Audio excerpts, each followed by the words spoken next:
Very good morning to all of you. कैसे हैं बच्चे? आई होप आप लोग बहुत अच्छे होंगे और आप लोगों का पढ़ाई बढ़िया चल रहा होगा। तो जैसे कि अभी क्लास जो चल रहा है मोटिवेशन का चैप्टर चल रहा है, जहां पर मैनेजमेंट प्रिंसिपल एंड एप्लीकेशन की क्लासेस मैं करा रहा हूं आप लोगों को, जिसके अंदर मैंने पार्ट 1 कराया था। आई होप सभी बच्चों ने उसको वॉच करा होगा और कॉन्सेप्ट को बेहतर तरीके से समझा होगा। तो आइए, जो भी रिमेनिंग कॉन्सेप्ट रह चुका है उसके बारे में हम लोग पार्ट 2 में आज डिस्कस करेंगे। आइए बच्चे, एक बार हम लोग डिस्कस करते हैं। चलिए, यूनिट नंबर आपका 4 रहेगा, जहां पर लेसन 13 की हम बात करेंगे। मैनेजमेंट प्रिंसिपल एंड एप्लीकेशन, ये बीकॉम सेमेस्टर फर्स्ट और बीबीए की हम बात कर रहे हैं यहाँ पर। चलिए, पार्ट 2 के अंदर हम लोग मोटिवेशन का जो पार्ट 2 जो चलेगा, जो हम आज कराने वाले हैं, उसमें क्या क्या कंटेंट हम कवर करेंगे, क्या क्या लर्निंग आउटकम्स होने वाला है, उसके बारे में एक बार हम लोग चर्चा करते हैं। तो आइए बच्ची, एक बार हम लोग ओवरव्यू लेते हैं कि क्या क्या कंटेंट हम लोग इसमें कवर करेंगे। तो सबसे पहले मस्लोज वर्सेस हर्जबर्ग मॉडल्स क्या है उसके बारे में हम लोग बात करेंगे। Theory X and theory Y के कॉन्सेप्ट के बारे में हम लोग चर्चा करेंगे। अजम्पशन क्या है, एक्स और वाई के बीच में क्या अजम्पशंस है, इसके बारे में हम लोग चर्चा करेंगे। और ऑचीज थ्योरी जेड इनसाइट के बारे में हम लोग चर्चा करेंगे। उसके बाद हम लोग बात करने वाले थ्योरी की लिमिटेशंस, इस थ्योरी की क्या लिमिटेशंस है उस पर भी चर्चा करेंगे। क्रिटिकल अप्रेजल एंड समरी, उन सभी के बारे में हम लोग एक एक करके समझेंगे। तो आइए बच्चे, हम लोग देखते हैं इन चीजों को। आइए, theories of motivation part 2 presented by Rakesh sir, commerce classes. ठीक है, चलिए कंपैरिजन हम यहां पर करेंगे बच्चे। सबसे पहले मैं आपको बता दूं, यहां पर कंपैरिजन हमें करना है मस्लो, आइए कंपैरिजन करना मस्लो एंड हर्जबर्ग मॉडल्स। इन दोनों मॉडल्स के बीच में क्या कंपैरिजन है, हम उसके बारे में चर्चा करेंगे। तो आइए हम लोग एक बार डिस्कस करते हैं, इसके बारे में समझते हैं इन चीजों को। आइए बच्चे, कंपैरिजन मस्लो की बात करें। मस्लो का मतलब क्या होता है?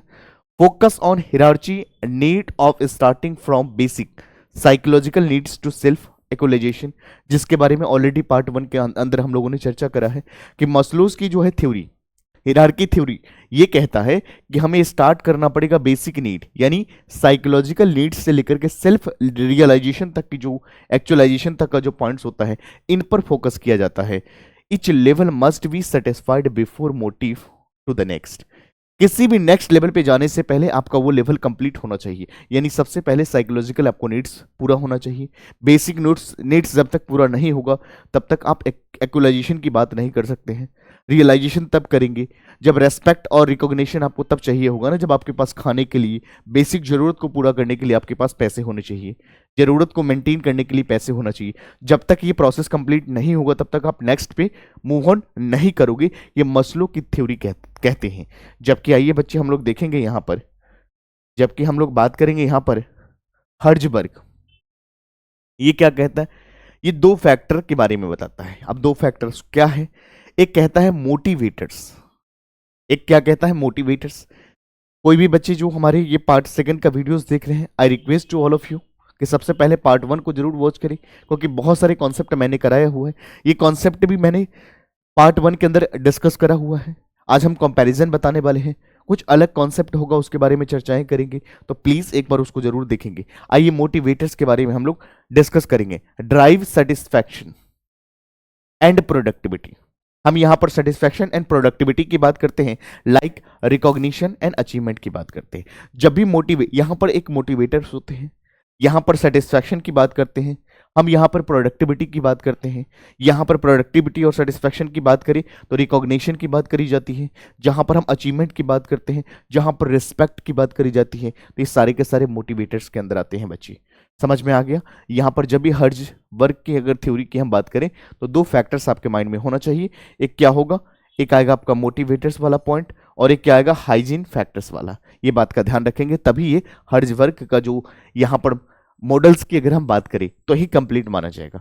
आइए बच्चे, हाइजीन फैक्टर्स का मतलब क्या होता है उसके बारे में हम लोग देखेंगे। तो जब भी हम बात करते हैं बच्चे मोटिवेटर्स, तो यहाँ पर सेटिस्फैक्शन लेवल और प्रोडक्टिविटी की बात करी जाती है, जहाँ पर हम रेस्पेक्ट, रिकॉग्निशन और अचीवमेंट की हम बात करते हैं। जब भी हाइजीन फैक्टर्स की हम बात करते थे, यहाँ पर डिससेटिस्फैक्शन की हम बात करते हैं, जस्ट अपोजिट ऑफ मोटिवेटर्स, ये बात का ध्यान रखोगे। तो प्रिवेंट डिससेटिस्फैक्शन बट डू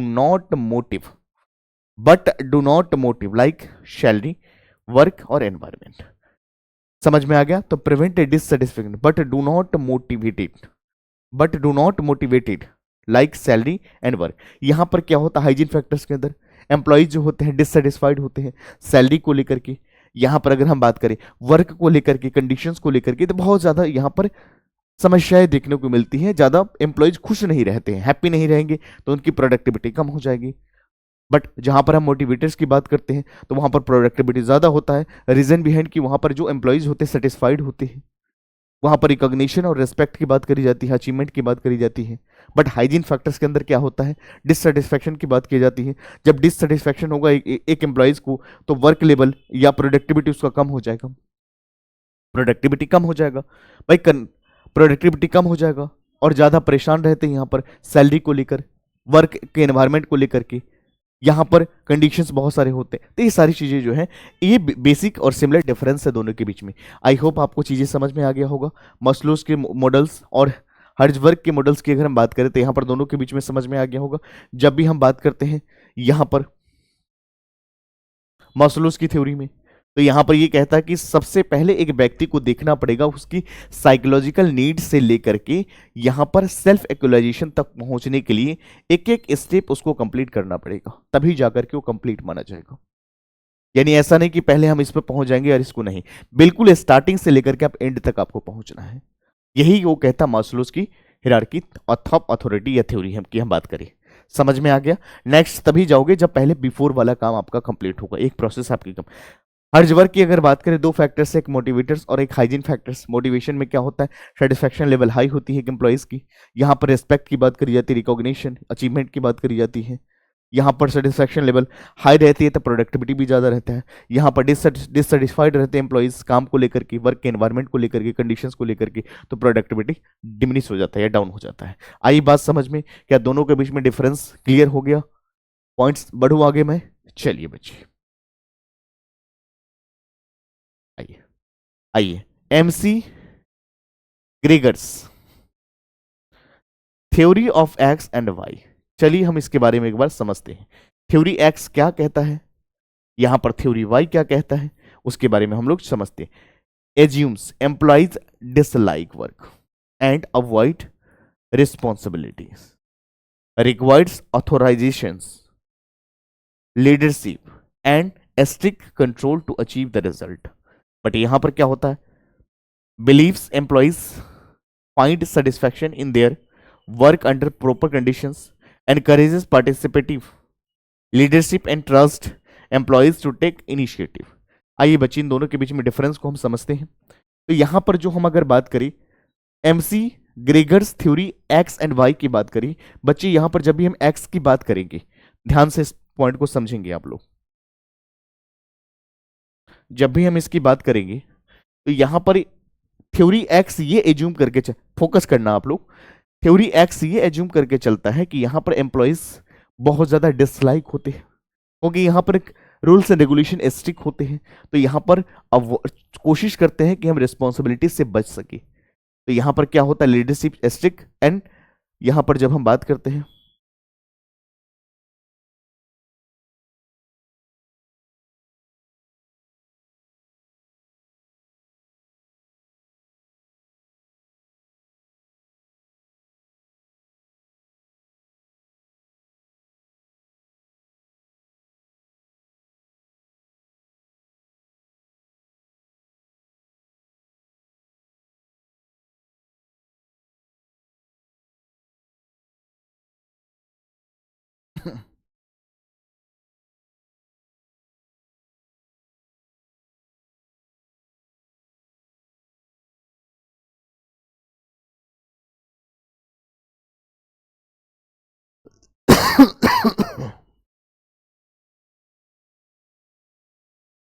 आइए बच्चे, तो यहां पर क्या एज्यूम एम्प्लॉयज डिसलाइक, यहां पर जो एम्प्लॉयज होते हैं काम को उतना पसंद नहीं करते हैं और अवॉइड करना चाहते हैं रेस्पॉन्सिबिलिटीज को।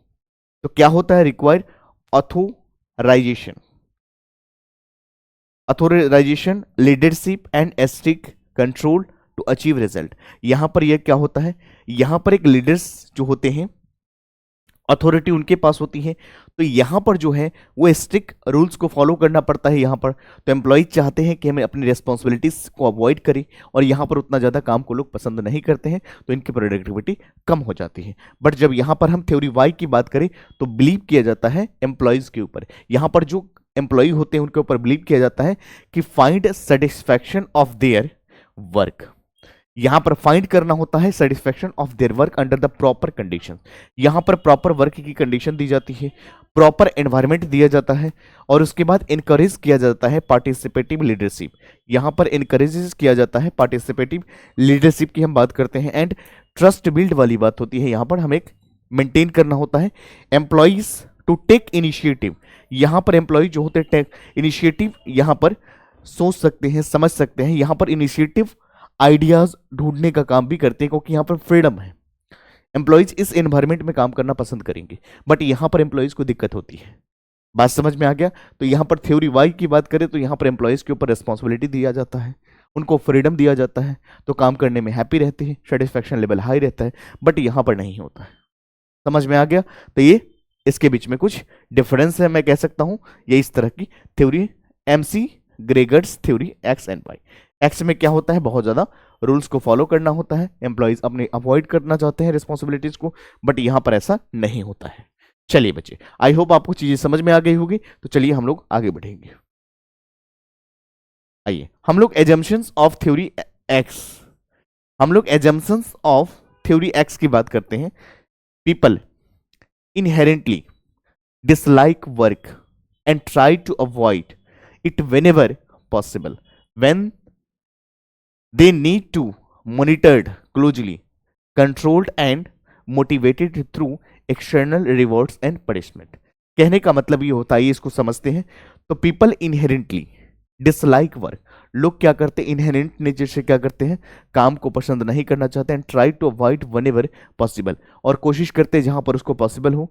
दे needed to monitor closely and control and motivated through external rewards and punishment. तो यहां पर क्या होते हैं, यहां पर मोटिवेटेड होते हैं एक्सटर्नल रिवॉर्ड्स एंड पनिशमेंट को लेकर के। चीजें क्लियर है?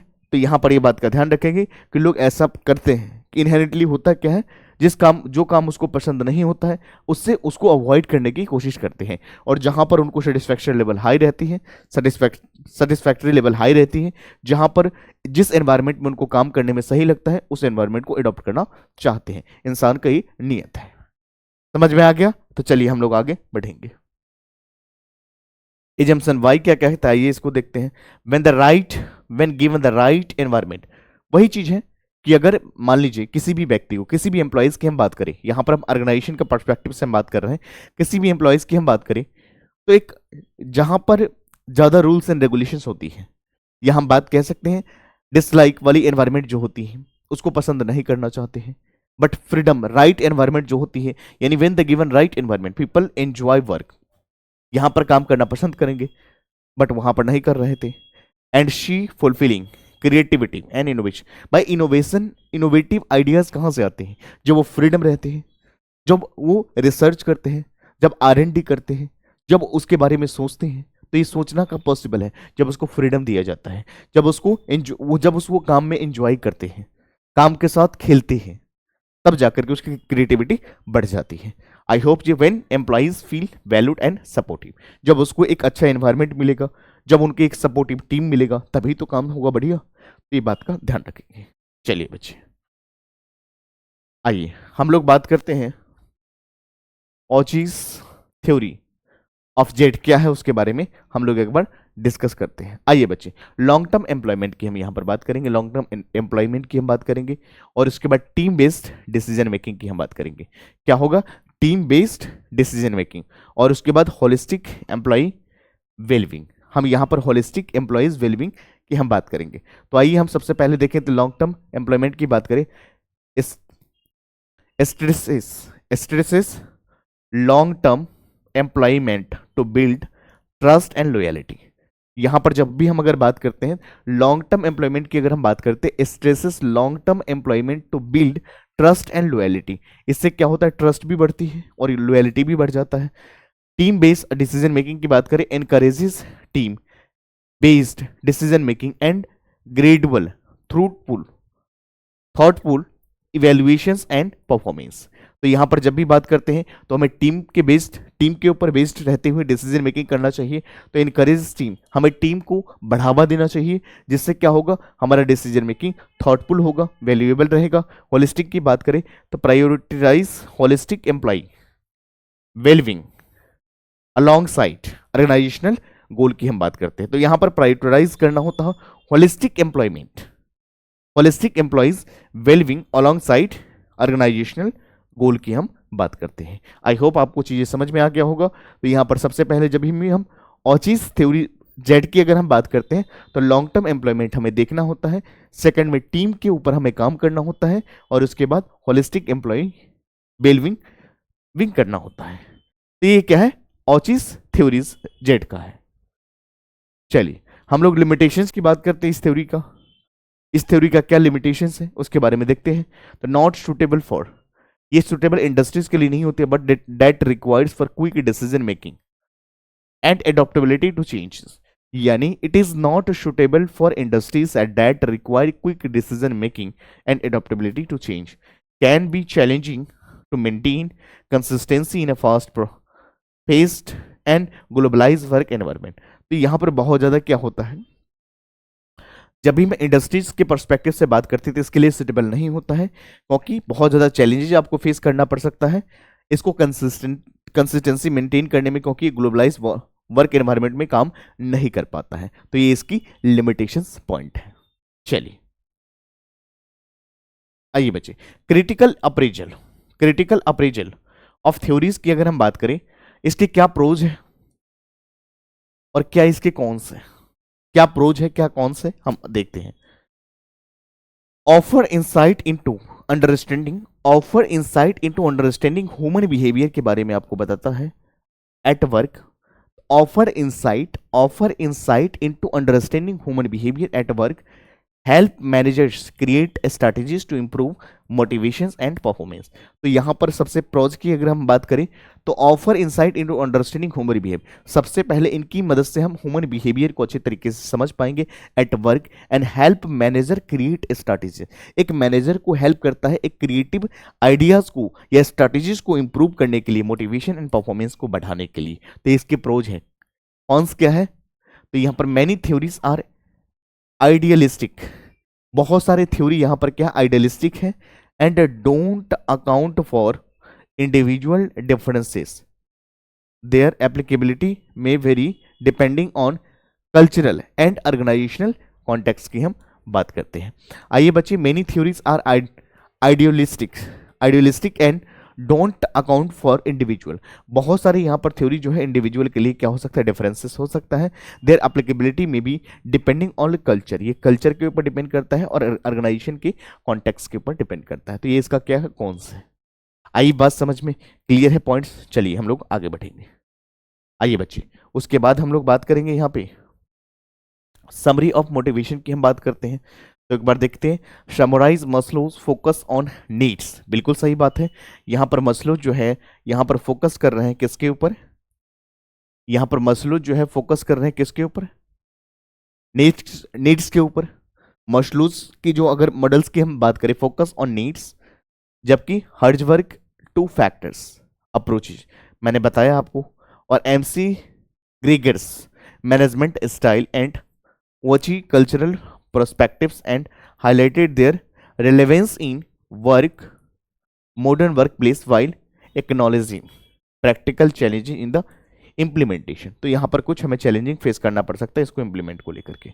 चलिए बच्चे, हम लोग पार्ट 2 को एक बार रिकैप करते हैं, हम लोगों ने क्या डिस्कस करा। तो सबसे पहले मास्लो वर्सेस हर्जबर्ग के अंदर हम लोगों ने, तो Maslow's focus on hierarchical needs, Herzberg on motivators and hygiene factors. पहला फैक्टर्स ये है, सेकंड फैक्टर्स आपका ये है। उसके बाद एज्यूम एक्स की बात करें, assumes employees are lazy and need strict control perform theory Y की बात करें, बिलीव्स एम्प्लॉयज के ऊपर सेल्फ मोटिवेटेड होते हैं। उसके बाद का ट्रस्ट बिल्ड होती है और रिस्पॉन्सिबिलिटी, यहाँ पर प्रोडक्टिविटी बढ़ जाती है। और जी थ्योरी जेड की बात करें, highlighted long term employments, loyalty की बात करते हैं, स्टेबल वर्क कल्चर की बात करते हैं। लिमिटेशंस ऑफ थ्योरीज की बात करें बच्चे, तो चैलेंजेस इन अप्लाइंग यूनिवर्सली और डायनेमिक एनवायरनमेंट की बात करते हैं। क्रिटिकल अप्रेजल की बात करें, useful framework but not for the practical in every situation, सभी सिचुएशन में प्रैक्टिकल नहीं भी हो सकता। चलिए बच्चे, तो इस तरह से हम लोगों ने पार्ट सेकंड को भी कंप्लीट करा। आई होप आपको चीज़ें समझ में आया होगा। पार्ट वन भी आप लोगों ने देखा होगा, पार्ट सेकंड को भी एंजॉय करोगे। बाकी हम लोग मिलते हैं अगले क्लास में अगले पार्ट के साथ। यहाँ तक आप लोग रिवाइज करें। Thank you so much, take care, bye bye, love you all.